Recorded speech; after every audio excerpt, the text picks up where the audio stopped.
আসসালামু আলাইকুম। নেত্রকোনা অনলাইন স্কুলের পক্ষ থেকে সবাইকে স্বাগতম। আশা করি সবাই ভালো আছো, সুস্থ আছো এবং নিরাপদে আছো। আমি মোহাম্মদ ফরহাদ হোসেন, প্রভাষক ICT, Don Bosco college, Birishiri, Durgapur, Netrokona. তো গত ক্লাসে আমি তোমাদের সাথে HTML নিয়ে কথা বলছিলাম। HTML ট্যাগগুলো, মোটামুটি কিছু ট্যাগ আমরা গত ক্লাসে দেখেছি।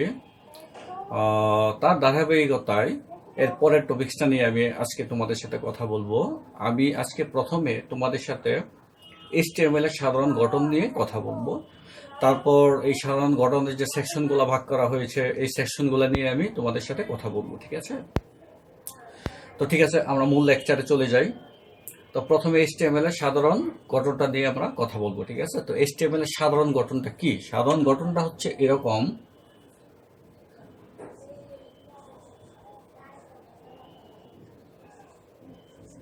HTML, যেহেতু এটা HTML, সেহেতু আমরা কি করব, HTML দিয়ে আমাদেরকে শুরু করতে হবে। ঠিক আছে? তাহলে HTML দিয়ে শুরু করলাম। ঠিক আছে? তার ভিতর কি থাকবে? হেড থাকবে, এবং হেডের ভিতর আমরা অনেক ধরনের ট্যাগ আমরা ব্যবহার করতে পারি, সেটা আমরা পরবর্তীতে দেখব। হেড শুরু করলাম, এবং হেডটা আমাকে কি করতে হবে? শেষ করতে হবে। হেড সেকশনটা আমি শেষ করলাম। ঠিক আছে? তারপর হচ্ছে আমার বডি। ঠিক আছে? আচ্ছা, বডি শুরু করলাম, এবার কি করতে হবে? বডিটা আমাকে শেষ করতে হবে। ঠিক আছে? তারপর HTML-টা শুরু করেছিলাম, এখন আমি HTML-টা শেষ করব। ঠিক আছে? তো এটা হচ্ছে HTML এর সাধারণ গঠন। অর্থাৎ HTML ভাষা ব্যবহার করে আমরা যে কোনো ধরনের ওয়েব পেজ তৈরি করতে গেলে আমাদেরকে অবশ্যই এই ফরম্যাটটা ফলো করতে হবে। ঠিক আছে? আমরা যাই করি না কেন, এই ফরম্যাটটা ফলো করে আমাদেরকে করতে হবে। ঠিক আছে? আচ্ছা, তাহলে এটা কি করতে হবে? তোমাদেরকে মুখস্থ রাখতে হবে। বোঝে না বোঝে যেভাবে হোক, এটা তোমাদেরকে মুখস্থ রাখতে হবে। কারণ HTML ভাষায় তোমাদেরকে যখন একটা কোডিং করতে বলা হবে, কোনো একটা ওয়েব পেজ বা কোনো একটা টেবিল তৈরি বা সামহাও যা তোমাকে করতে বলা হবে, তখন কি করতে হবে? এই ফরম্যাটটা ফলো করে তোমাকে সেই HTML কোডিংটা করতে হবে। সো এই ফরম্যাট অবশ্যই তোমাদের মনে রাখা লাগবে। ঠিক আছে? আচ্ছা, তো এই যে ফরম্যাটটা, এই ফরম্যাটকে আমরা দুইটা সেকশনে ভাগ করতে পারি। একটা হচ্ছে হেড সেকশন, আর একটা হচ্ছে বডি সেকশন। ঠিক আছে? তো আমাদের সমস্ত কাজগুলি হবে হেড সেকশন এবং বডি সেকশনের ভিতরে। ঠিক আছে? তো এই একটা একটা সেকশন আমরা আজকে দেখব। ঠিক আছে? আচ্ছা, তাহলে প্রথমে আমি হেড সেকশনের কথা শুরু করি। ঠিক আছে? ওকে,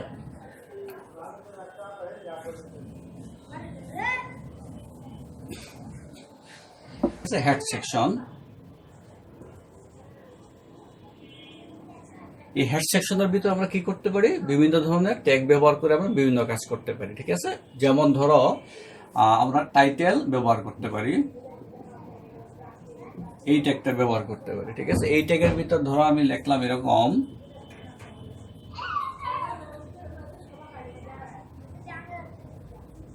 নেত্রকোনা অনলাইন ক্লাস। তারপর কি করলাম? টাইটেলটা শেষ করে দিলাম এবং হেডটা শুরু করেছিলাম, এখন আমি কি করব? হেডটা শেষ করে দেব। ঠিক আছে? আচ্ছা, তাহলে কি হচ্ছে? হেড সেকশনের ভিতরে আমরা টাইটেল ট্যাগটা ব্যবহার করতে পারি। ঠিক আছে? আচ্ছা, তো টাইটেল ট্যাগটার কাজটা কি? আচ্ছা, এই টাইটেলে আমরা কি করতে পারি? একটা নাম ব্যবহার করতে পারি। ঠিক আছে? যে কোনো কিছু এখানে দিতে পারি। ঠিক আছে? অ্যাকচুয়ালি আমরা কি ব্যবহার করব আসলে টাইটেলে? অ্যাকচুয়ালি আমরা যে ওয়েব পেজটা তৈরি করতেছি, সেই ওয়েব পেজটার মূল থিমটা কি, অর্থাৎ ভিতরে আমার কন্টেন্টটা কিরকম, সেটার একটা নাম দেওয়া, যাতে এই নামটা দেখেই বোঝা যায় যে ভিতরে কি ধরনের কন্টেন্ট আমরা ব্যবহার করেছি। ঠিক আছে? তো ভিতরের কন্টেন্ট যেটা আছে সেটার উপর ভিত্তি করে আমরা কি করব? একটা টাইটেল দিব। ঠিক আছে? আচ্ছা, এই যে এই টাইটেলটা দিলাম, এই টাইটেলটা দিলে কি হবে? আমি যখন ওয়েব পেজটা ওপেন করব, এই যে ওয়েব পেজটা আমার ওপেন হলো। ঠিক আছে? ওপেন হলে এই লেফট সাইডের এই কর্নারে কি হবে? এই যে এই নেত্রকোনা অনলাইন ক্লাস, এই লেখাটা এখানে দেখাবে। ঠিক আছে? এই লেখাটা দেখলে আমি বুঝতে পারবো যে আমার যে ভিতরে যে পেজটা আছে, এই পেজটাতে নেত্রকোনা অনলাইন ক্লাসের ব্যাপারে কিছু লেখা আছে বা এখানে কিছু কাজ করা হয়েছে, ঠিক আছে। তাহলে টাইটেল লিখে আমরা বুঝতে পারবো অ্যাকচুয়ালি আমাদের পেজের ভিতরে কি আছে, অর্থাৎ আমাদের পেজের মূল থিমটা কি, ঠিক আছে। তো আশা করি তোমরা টাইটেলটা বুঝতে পেরেছো। আচ্ছা ঠিক আছে, এরকম আমরা অনেক ধরনের ট্যাগ ব্যবহার করতে পারি। আচ্ছা, এখন আরেকটা ট্যাগের কথা আমি বলি তোমাদেরকে।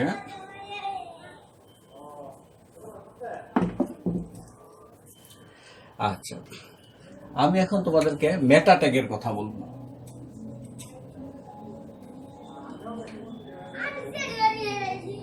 ঠিক আছে, মেটা ট্যাগের কথা বলবো। মেটা ট্যাগটা আমরা কেন ব্যবহার করি? মেটা ট্যাগটা আমরা ব্যবহার করি আমি অর্থাৎ কে এই ওয়েব পেজটা তৈরি করতেছে, ঠিক আছে, তার কিছু ইনফরমেশন আমরা কি করতে পারি, মেটা ট্যাগে দিয়ে দিতে পারি, ঠিক আছে। আচ্ছা, তারপর সার্চ ইঞ্জিন অপটিমাইজেশনের কাজে আমরা কি করি, মেটা ট্যাগটা ব্যবহার করতে পারি। অর্থাৎ মেটা ট্যাগের ভিতরে আমি কিওয়ার্ড ব্যবহার করি, সেখানে যে কিওয়ার্ডগুলো দিব সেই কিওয়ার্ডের ভিত্তিতে যে কেউ সার্চ করে কি করতে পারে, আমার এই ওয়েব পেজটাকে বা ওয়েবসাইটটাকে তাড়াতাড়ি খুঁজে পেতে পারে, ঠিক আছে। তাহলে কিওয়ার্ডের কাজে আমরা কি করতে পারি, মেটা ট্যাগটা আমরা ব্যবহার করতে পারি, ঠিক আছে। বা আমার এই ওয়েবসাইটটার মূল বিষয়বস্তু কি সেটার উপরেও কিছু লেখা আমি মেটা ট্যাগের ভিতরে দিয়ে দিতে পারি, ঠিক আছে। তাহলে এই সকল কাজে আমরা কি করতে পারি, মেটা ট্যাগটা ব্যবহার করতে পারি, ঠিক আছে। এটা ব্যবহার করার নিয়মটা কি, মেটার ভিতরে আমরা কি করব, একটা নেম দিব। নেম ইকুয়াল টু সাপোজ দিলাম আমি ডেভেলপার,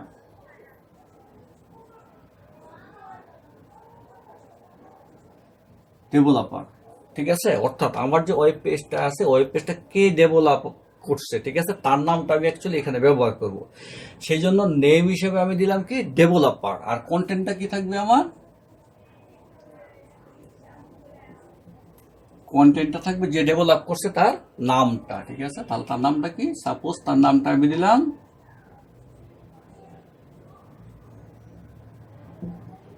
ফরহাদ, ঠিক আছে। তাহলে এখানে মেটা ট্যাগটা ব্যবহার করে আমি কি করলাম, যে আমার এই পেজটা তৈরি করবে অর্থাৎ যে ডেভেলপ করবে তার একটা ইনফরমেশন আমি এখানে দিয়ে দিলাম, তার নামটা দিয়ে দিলাম, এখানে ইচ্ছা করে তার অ্যাড্রেস দিয়ে দিতে পারি বা যা যা দরকার সেগুলো আমরা কি করতে পারি, এখানে দিয়ে দিতে পারি, ঠিক আছে। আচ্ছা, এছাড়া আবার কি করতে পারি, আমরা এই যে এখানে ডেভেলপার না দিয়ে এখানে আমরা কি দিতে পারি, কিওয়ার্ড দিতে পারি, কিওয়ার্ডস, ঠিক আছে। অর্থাৎ যে কিওয়ার্ডগুলা দিয়ে সার্চ করলে কি হবে, আমার এই ওয়েব পেজটাকে বা ওয়েবসাইটটাকে প্রথমেই পাওয়া যাবে সার্চ করে, ঠিক আছে। অর্থাৎ সার্চ ইঞ্জিন অপটিমাইজেশনের জন্য আমরা কি করি, কিওয়ার্ডটা খুবই ইম্পর্টেন্ট একটা ব্যাপার সার্চ ইঞ্জিন অপটিমাইজেশনের জন্য। তো সেই কিওয়ার্ডটা আমরা কি মেটা ট্যাগ ব্যবহার করে আমরা দেখাতে পারি, ঠিক আছে। আচ্ছা, তাহলে কন্টেন্টের ভিতরে কি হবে, কন্টেন্টের ভিতরে হবে সেই কিওয়ার্ডগুলো, ঠিক আছে, যেই কিওয়ার্ডগুলোকে দিয়ে সার্চ করলে আমার এই সাইটটাকে ইজিলি পাওয়া যাবে। যেমন ধরো HTML, তারপরে CSS বা যা যা দরকার আমার, ঠিক আছে, সেই নামগুলা ওয়ার্ডগুলো আমি এখানে দিতে পারি, ঠিক আছে। যে আমার এই পেজটা সার্চ করতে গেলে তারা হয়তো, সাপোজ ধরো আমি একটা পেজ তৈরি করছি, যেই পেজের ভিতর HTML কি, HTML এর সুবিধা অসুবিধা এইসব কিছু দেওয়া আছে, ঠিক আছে। তাহলে কেউ যদি এরকম কিছু ইনফরমেশন খুঁজতে চায় তাহলে কি করবে, ইন্টারনেটে গিয়ে সার্চ দিবে এরকম যে হোয়াট ইজ HTML, ঠিক আছে, কিংবা advantage and disadvantage of HTML, ঠিক আছে। তো সেই ক্ষেত্রে সে কি কি ওয়ার্ড ব্যবহার করতেছে, HTML ওয়ার্ডটা ব্যবহার করতেছে, হোয়াট শব্দটা ব্যবহার করতেছে, অ্যাডভান্টেজ শব্দটা ব্যবহার করতেছে, ডিসঅ্যাডভান্টেজ ব্যবহার করতেছে। তো কিওয়ার্ড হিসেবে আমরা কি করতে পারি, এখানে এই শব্দগুলো আমরা ব্যবহার করে দিতে পারি, ঠিক আছে। আচ্ছা, তাহলে মেটাটাকে আমরা কি কাজে ব্যবহার করতে পারি, ডেভেলপারের পরিচয়, যে ডেভেলপ করছে তার পরিচয় দিতে পারি, সার্চ ইঞ্জিন অপটিমাইজেশনের কাজে ব্যবহার করতে পারি, বা আমার পেজের মূল বিষয়বস্তু সেই কাজে আমরা কি করতে পারি, মেটা ট্যাগটা ব্যবহার করতে পারি, ঠিক আছে। আচ্ছা, ওকে ফাইন। এখন আমি তোমাদের সাথে লিঙ্ক ট্যাগ নিয়ে কথা বলবো।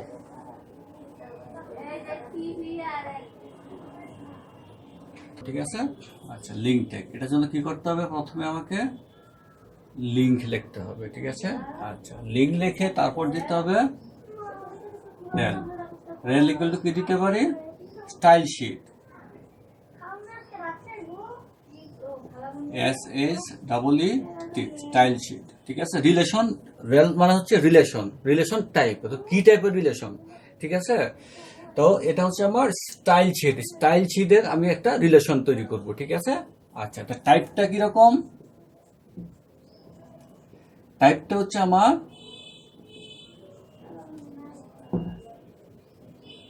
সিএসএস, ঠিক আছে। অর্থাৎ একটা সিএসএস ফাইলের সাথে কি করব, আমি একটা রিলেশন তৈরি করব, ঠিক আছে। আচ্ছা, এটা হচ্ছে টাইপ, প্রথমে রিলেশন, তারপর হচ্ছে টাইপ। কি টাইপের রিলেশন তৈরি করবো আমরা স্টাইল শিট টাইপের রিলেশন আমরা তৈরি করব, ঠিক আছে। আর তারপরে টাইপ, টাইপটা হচ্ছে ডকুমেন্টটা আমার কি টাইপ, ডকুমেন্টের ফরম্যাটটা কি থাকবে, আমার এক্সটেনশনটা কি থাকবে, ঠিক আছে। এক্সটেনশন হচ্ছে আমার সিএসএস, ঠিক আছে। অর্থাৎ সিএসএস টাইপের ফাইলের সাথে আমি রিলেশন তৈরি করব, ঠিক আছে। আচ্ছা, তারপরে দিতে হবে রেফারেন্সটা।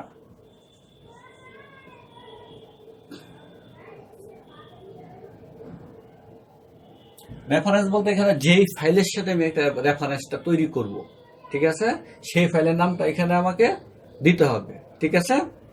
আচ্ছা, তো এখানে আমি সাপোজ নামটা দিলাম এরকম mystyle.css, ঠিক আছে। তাহলে কি হবে, এই ফাইলটার সাথে একটা রিলেশন তৈরি হবে, ঠিক আছে। রিলেশন টাইপটা কিরকম, রিলেশন টাইপটা হচ্ছে আমার স্টাইল শিট, অর্থাৎ আমার শিটটাকে স্টাইল করার জন্য, ঠিক আছে। তো স্টাইল শিটটা করার জন্য আমি কি টাইপের ডকুমেন্ট ব্যবহার করব, সিএসএস টাইপের ডকুমেন্ট আমি ব্যবহার করব, ঠিক আছে।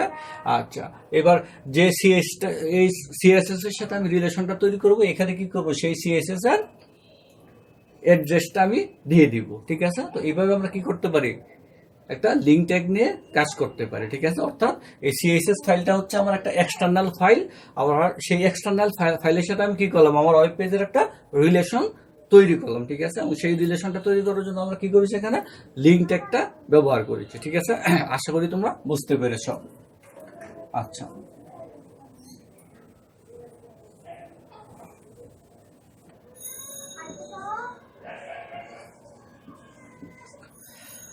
এখন আমি তোমাদের সাথে বেস ট্যাগ নিয়ে কথা বলবো, ঠিক আছে। আচ্ছা, তো বেস ট্যাগের জন্য কি করতে হবে, এখানে আমাকে বিএসই বেস ব্যবহার করতে হবে, ঠিক আছে। আচ্ছা, বেস ট্যাগের কাজটা কি আসলে, বেস ট্যাগের কাজটা হচ্ছে আমরা একটা ওয়েবসাইট তৈরি করতে গেলে, সাপোজ ধরো একটা ওয়েবসাইট তৈরি করতে গেলে এখানে কি লাগবে, আমাদের বিভিন্ন ধরনের ইমেজ লাগবে, ঠিক আছে। আচ্ছা, তো এই ইমেজটা আমি সবগুলা ইমেজ ধরো কোনো একটা নির্দিষ্ট ফোল্ডারের ভিতর রেখে দিয়েছি, ঠিক আছে। তাহলে ওই ফোল্ডার থেকে আমাকে কি করবে, ইমেজগুলো আমাকে দেখাবে, ঠিক আছে। আচ্ছা, এখন সাপোজ ফোল্ডারটা ধরো আমার এরকম যে আমার ডি নামে একটা ড্রাইভ আছে, ঠিক আছে। এই ড্রাইভের ভিতরে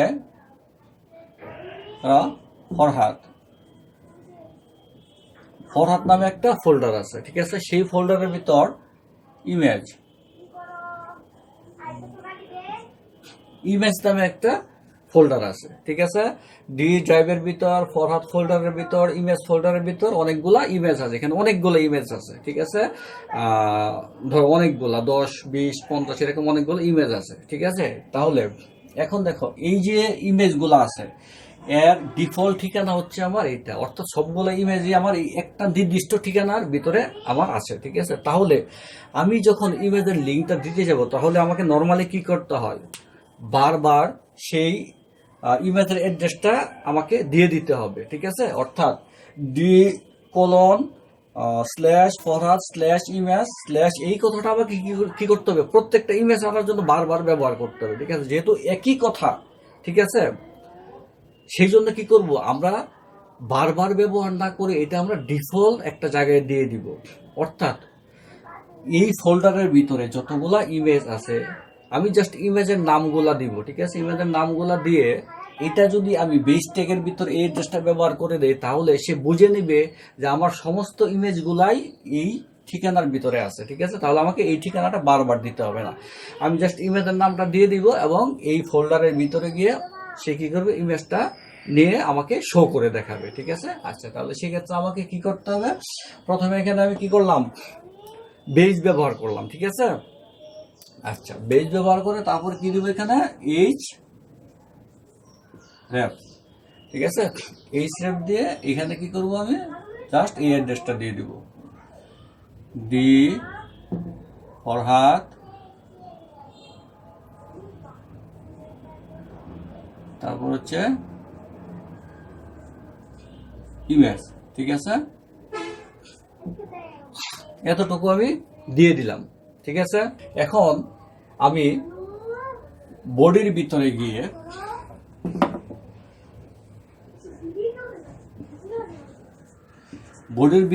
যদি আমি একটা ইমেজ ওপেন করতে চাই, তাহলে আমাকে কি লিখতে হবে, IMG image SRC equal to, ধরো এই ঠিকানার ভিতরে আমার a.jpg, v.jpg, c.jpg এরকম অনেক ইমেজ আছে। ঠিক আছে, তাহলে কি করবো, এখানে জাস্ট a.jpg, ঠিক আছে, এটা আমি দিয়ে দিব। ঠিক আছে, আবার আরেকটা ইমেজের জন্য কি করব, IMG SRC equal to v.jpg, ঠিক আছে, এটা দিয়ে দিব। এতে করে কি হচ্ছে, আমার এই ইমেজগুলা কি করতেছে, আমার এই পেজের ভিতর খুব ইজিলি দেখাচ্ছে। ঠিক আছে, এবং এটা দেখানোর জন্য আমাকে এই জায়গায় কি করতে হয় না, বারবার এই ঠিকানাটা আমাকে লিখতে হয় না। ঠিক আছে, তাহলে একটা ডিফল্ট লিংক তৈরি করার জন্য আমরা যে ট্যাগটা ব্যবহার করব, সেই ট্যাগটাকে বলা হচ্ছে বেস ট্যাগ। ঠিক আছে, আশা করি তোমরা বুঝতে পেরেছো।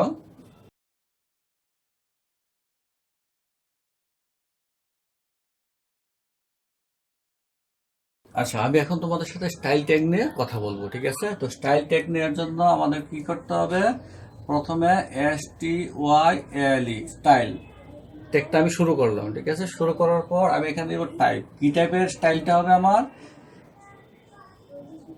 টাইপটা দিলাম, ধরো আমি TEXT টেক্সট CSS। ঠিক আছে, CSS টাইপের স্টাইল হবে আমার। ঠিক আছে, আচ্ছা, এখানে আমি স্টাইল হিসাবে কি ব্যবহার করতে পারি। ঠিক আছে, ধরো আমি আমার যে পেজটা আছে, ঠিক আছে, এই পুরো পেজটার আমি কি করবো, একটা ব্যাকগ্রাউন্ড কালার দিব। ঠিক আছে, ব্যাকগ্রাউন্ড কালার জন্য আমাকে কি করতে হবে, প্রথমে এখানে বডি লিখতে হবে। ঠিক আছে, আচ্ছা, বডির ভিতরে কি লিখতে হবে, আমার ব্যাকগ্রাউন্ড কালার।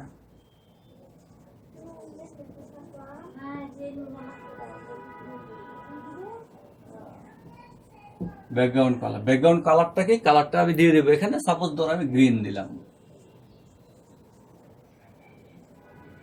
ঠিক আছে, এটা আমি শেষ করলাম। ঠিক আছে, অর্থাৎ আমার যে বডিটা আছে, ঠিক আছে, পেজে, সেই বডিটার ব্যাকগ্রাউন্ড কালারটা কি হয়ে যাবে, গ্রিন হয়ে যাবে। ঠিক আছে, তারপর স্টাইলটা শুরু করেছিলাম, আমি এখানে কি করবো, স্টাইলটা আমি শেষ করব। তাহলে এটা হচ্ছে স্টাইল ট্যাগের ব্যবহার। ঠিক আছে, এই স্টাইল ট্যাগ ব্যবহার করে আমি কি করলাম, আমার যে পেজে ব্যাকগ্রাউন্ড আছে, সেই ব্যাকগ্রাউন্ডের একটা কালার চেঞ্জ করলাম আর কি। ঠিক আছে, এটা চেঞ্জ করার জন্য আমাকে কি করতে হবে, প্রথমে টাইপটা ডিক্লেয়ার করতে হবে। ঠিক আছে, টাইপটা হচ্ছে আমার CSS মানে হচ্ছে ক্যাসকেড স্টাইল শীট, অর্থাৎ আমার শীটটার আমি কি করব, স্টাইল করব। ঠিক আছে, এই ধরনের স্টাইল করার জন্য আমাকে যে টাইপের ফাইল নিতে হবে সেটা হচ্ছে CSS। ঠিক আছে, আচ্ছা, তারপর কি লিখবো, বডি। ঠিক আছে, এবং বডির ভিতর কি দিব, ব্যাকগ্রাউন্ড কালারটা কি আমার গ্রিন। ঠিক আছে, এবং এটা সেকেন্ড ব্র্যাকেটের ভিতরে থাকবে। তারপর স্টাইলটা শুরু করেছিলাম, এবার কি হবে, স্টাইলটা আমি শেষ করব। ঠিক আছে, তো এইভাবে স্টাইলটা ডিক্লেয়ার করতে হয়। আশা করি তোমরা বুঝতে পেরেছো। ঠিক আছে,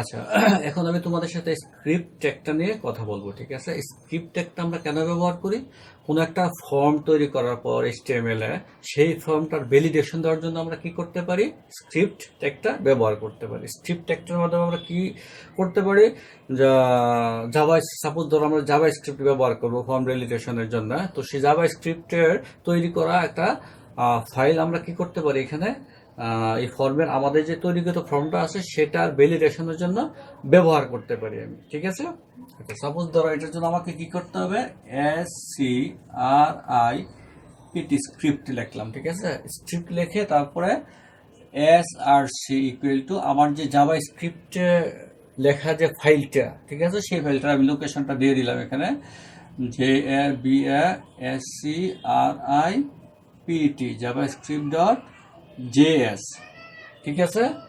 আচ্ছা, স্ক্রিপ্ট শেষ। তারপর কি করবো, এখানে স্ক্রিপ্টটা আমি শেষ করে দিলাম, ঠিক আছে। তো এখানে কি করা হয়েছে, স্ক্রিপ্ট ট্যাগের মাধ্যমে আমার এই জাভা স্ক্রিপ্টে তৈরি করা এই javascript.js যে ফাইলটা আছে, সেই ফাইলটার সাথে কি করলাম, আমার যে HTML এর এই ফর্মটা তৈরি করছি সেই ফর্মে ভ্যালিডেশনের জন্য আমরা এটা ব্যবহার করলাম, ঠিক আছে। তো এইভাবে আমরা কি করতে পারি, জাভা স্ক্রিপ্টে তৈরি করা একটা ফাইল ফর্ম ভ্যালিডেশনের জন্য আমি এখানে ডিক্লেয়ার করতে পারি, ঠিক আছে। আচ্ছা, তো আশা করি তোমরা বুঝতে পেরেছ। তো হেডে মোটামুটি আমরা এই ট্যাগগুলাই ব্যবহার করি, আরো অনেকগুলো ট্যাগ আছে, আপাতত এগুলা জানলেই চলবে, ঠিক আছে। তো এখন আমি তোমাদেরকে বডি সেকশনের কিছু অ্যাট্রিবিউটের ব্যবহার দেখাবো, ঠিক আছে।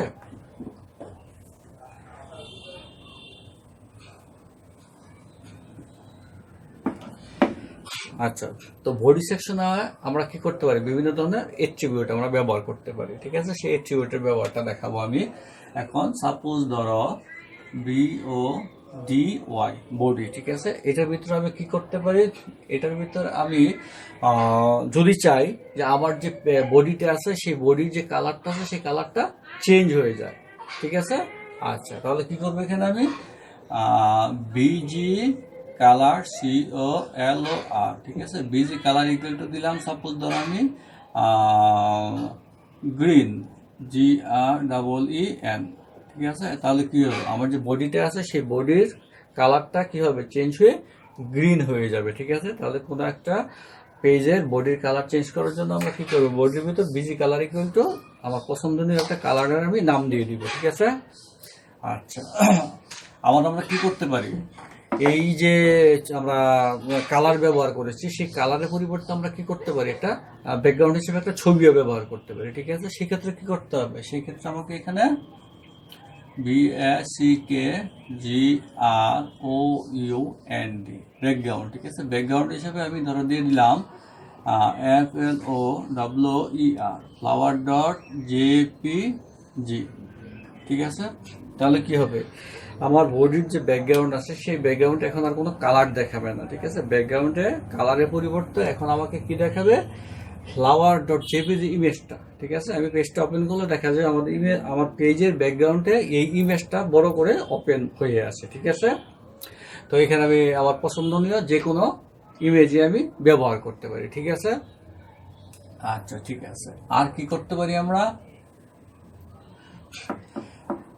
আমার বডিটার ভিতর যে টেক্সটগুলো আছে সমস্ত ট্যাগের কালারও ইচ্ছা করলে আমরা চেঞ্জ করে দিতে পারি, ঠিক আছে। সেক্ষেত্রে কি করবো, বডির ভিতরে আমরা TXT, ঠিক আছে, টেক্সট অ্যাট্রিবিউটটা ব্যবহার করবো, ঠিক আছে। এটার বেলোটা কি দিলাম, বেলোটা যদি আমি দিই এরকম যে হোয়াইট, তাহলে কি হবে, আমার বডির ভিতরে যত টেক্সট আছে সমস্ত টেক্সটের কালার চেঞ্জ হয়ে কি হবে, হোয়াইট হয়ে যাবে, ঠিক আছে। তো এখানে আমি যে কালার দিব আমার বডির ভিতর যে টেক্সটগুলো আছে তার সেই কালারটাই হবে, ঠিক আছে। আচ্ছা, ঠিক আছে। এরপর আমরা কি করতে পারি, লিঙ্ক ব্যবহার করতে পারি, LINK link equal to suppose আমি দিলাম ব্রাউন, ঠিক আছে। তাহলে এটা দিয়ে কি বোঝাচ্ছে, আমার যে বডিটা আছে পেজের সেই বডির ভিতরে যতগুলা লিঙ্ক আছে, লিঙ্কিং টেক্সট আছে, সমস্ত লিঙ্কিং টেক্সটের কালার চেঞ্জ হয়ে যাবে। বাই ডিফল্ট কালার কি থাকে, ব্লু থাকে এবং নিচে একটা আন্ডারলাইন থাকে। তো সেই ক্ষেত্রে এখানে লিঙ্কিং ইকুয়াল টু ব্রাউন যদি দেয় তাহলে সমস্ত লিঙ্কিং টেক্সটের কালার চেঞ্জ হয়ে কি হবে, ব্রাউন হয়ে যাবে, ঠিক আছে। তাহলে আমার যত লিঙ্কিং টেক্সট আছে সমস্ত টেক্সট কালার চেঞ্জ করার জন্য আমরা কি করব, লিঙ্ক ট্যাগটা ব্যবহার করব, ঠিক আছে। আচ্ছা, আমরা আরেকটা কি করতে পারি, ভি লিঙ্ক ব্যবহার করতে পারি, VLINK ভি লিঙ্ক, ঠিক আছে। ভি লিঙ্ক মানে হচ্ছে ভিজিটেড লিঙ্ক, ঠিক আছে। ভিজিটেড VISITED ভিজিটেড লিঙ্ক, অর্থাৎ যে লিঙ্কগুলো অলরেডি আমরা ভিজিট করে ফেলেছি সাপোজ একটা পেজে আমি ঢুকলাম, ঢুকে এখানকার অনেকগুলো লিঙ্ক আছে, কিছু লিঙ্ক আমি ভিজিট করে ফেলেছি, ঠিক আছে। তো পরবর্তীতে আরেকদিন যখন আবার আমি আমার পিসি থেকেই এই পেজে ঢুকবো, তখন কি হবে, যদি এই লিঙ্কগুলার কালার চেঞ্জ না হয়, আগের মতোই থাকে, তাহলে বুঝতে পারবো না আমি যে আগে কোন লিঙ্কগুলোতে ঢুকেছিলাম, কোনগুলোতে ঢুকিনি। যদি কালারগুলো চেঞ্জ হয়ে যায়, তাহলে ইজিলি বুঝতে পারবো যে এই লিঙ্কগুলো আমি অলরেডি ভিজিট করেছিলাম, ঠিক আছে। তাহলে যে লিঙ্কগুলো আমি ভিজিট করেছি, সেই লিঙ্কগুলোর কালার চেঞ্জ হওয়ার জন্য আমরা যে অ্যাট্রিবিউটটা ব্যবহার করবো সেটা হচ্ছে বি লিঙ্ক, এবং সেটা আমরা বডি ভিতর ব্যবহার করবো, ঠিক আছে। বি লিঙ্ক ইকুয়াল টু আমি এখানে দিতে পারি ইয়েলো। তাহলে কি হবে, সমস্ত ভিজিটের লিঙ্কগুলোর কালার ইয়েলো হয়ে যাবে, ঠিক আছে। আচ্ছা, এরপর আমরা কি ব্যবহার করতে পারি, এরপর আমরা ব্যবহার করতে পারি এর লিঙ্ক। মানে হচ্ছে অ্যাঙ্কর লিঙ্ক, ঠিক আছে। তোমরা সবাই নিশ্চয়ই মাউসের পয়েন্টারটা চিনো। তো মাউসটা যখন আমি মুভিং করি, তখন মাউস আমার মনিটরের ভিতর দেখবে তার যে পয়েন্টারটা আছে, কার্সারটা আছে, সেটা কি করবে, মুভিং করবে, ঠিক আছে। আচ্ছা, তাহলে সেই পয়েন্টারটা যদি কোনো একটা লিঙ্কের উপর আমরা রাখি, অনেক সময় দেখবা কোনো একটা লিঙ্কের উপর পয়েন্টারটা রাখলে সেই লিঙ্কের কালারটা চেঞ্জ হয়ে গেছে, আবার পয়েন্টারটা সরিয়ে ফেললে আবার আগের কালারে চলে আসে, ঠিক আছে। তাহলে এই কার্সারটা কোনো একটা লিঙ্কের উপর রাখার সাথে সাথে যদি যাতে কালারটা চেঞ্জ হয়ে যায়, ঠিক আছে, তার জন্য আমরা কি করবো, এর লিঙ্ক অ্যাট্রিবিউটটা ব্যবহার করবো, ঠিক আছে। এটা হচ্ছে সাময়িক, যখন কার্সারটা রাখবো তখন কালার চেঞ্জ হয়ে যাবে, যখন কার্সারটা সরিয়ে ফেলবো তখন আবার আগের কালারে চলে আসবে, ঠিক আছে। তাহলে কার্সার রাখার পর যদি কোনো একটা লিঙ্কের কালার চেঞ্জ হয়, ঠিক আছে, সেই চেঞ্জটা করার জন্য আমরা কি করব, এ লিঙ্ক অ্যাট্রিবিউটটা ব্যবহার করব। সেটার ভিতর আমি সাপোজ ধরো এখানে আমি রেড দিয়ে দিলাম, ঠিক আছে, রেড। তাহলে কি হবে, কার্সারটা রাখার সাথে সাথে আমার লিঙ্কগুলোর কালারটা চেঞ্জ হয়ে রেড হয়ে যাবে, ঠিক আছে। ঠিক আছে, আশা করি তোমরা বুঝতে পেরেছ।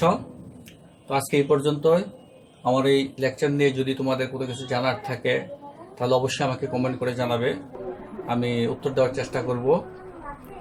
তো আশা করি নেক্সটে আবার তোমাদের সাথে আবার দেখা হবে। তো সেই পর্যন্ত সবাই ভালো থাকো, সুস্থ থাকো। ধন্যবাদ সবাইকে।